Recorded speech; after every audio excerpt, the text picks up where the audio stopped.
Good morning, everyone. For those of you who don't know me, my name is Jim Lameau, and I'd like to spend a few minutes discussing the current situation with COVID-19 with you. There's a few different graphs I'd like to walk through with you, so I apologize. It's going to be a little bit deeper dive than what we've seen in the past. First graph that I'd like to show you, this is actually guidance that was put out by the ELCA based on recommendations from the White House. And it's very useful. It's about utilizing the current situation in your community to figure out what level of group gatherings we can actually host. So they break it down into four categories: beginning, level 1, level 2, and level 3. And the way it works is if you're in the beginning stage, you need to see 2 weeks of clear improvement, in the number of cases before you can actually move to level 1. Level 1, you see 2 weeks of continued improvement. Beyond that, you move to level 2, so on and so forth. Now, the interesting part with this is if you actually have an increase in cases, which obviously is a bad thing, you would then move back to the previous level. If you don't have a clear increase or a clear decrease, you stay at the same level. Now, as I'm sure you can imagine, this is extremely useful as we think about opening up the sanctuary again. So the question you're probably asking is where are we at as a community? This graph is actually based on information that was published by the Montgomery County Department of Health.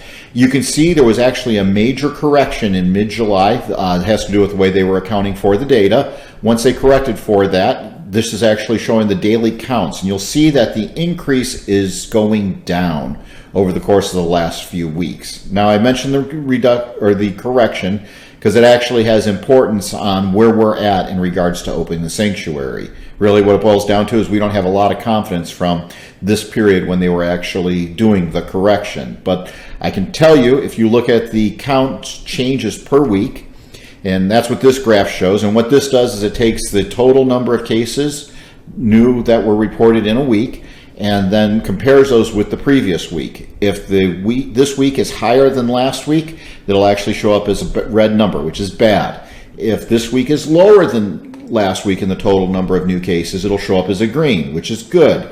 And looking at this graph, we see for the last 4 weeks, we've actually had a significant decrease in the case count.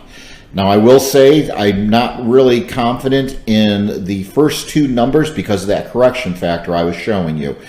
So really, I don't have a lot of comfort because of all the other things that were going on. I am very comfortable that the last 2 weeks we've been seeing a significant decrease in the case count.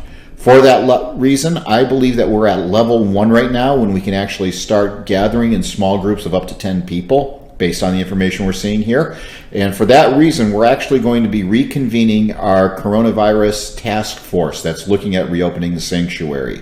We've got our first meeting scheduled for this Wednesday. We're going to go through the methodology of what we're looking at. I'm going to review the data with them. And then our hope is to take those recommendations to council next week at the meeting and come out with a recommendation of how we're going to be moving forward.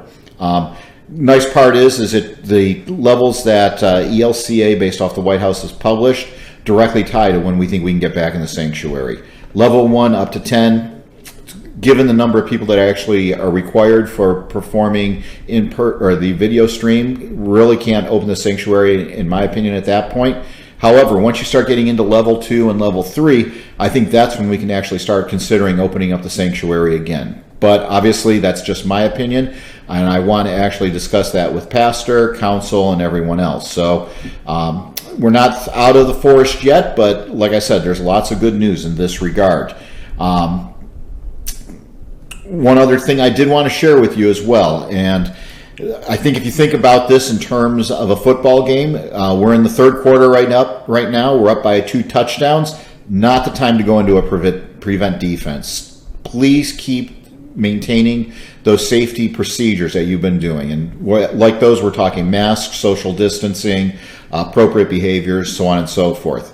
However, I don't believe that I could actually say it as eloquently as Martin Luther did.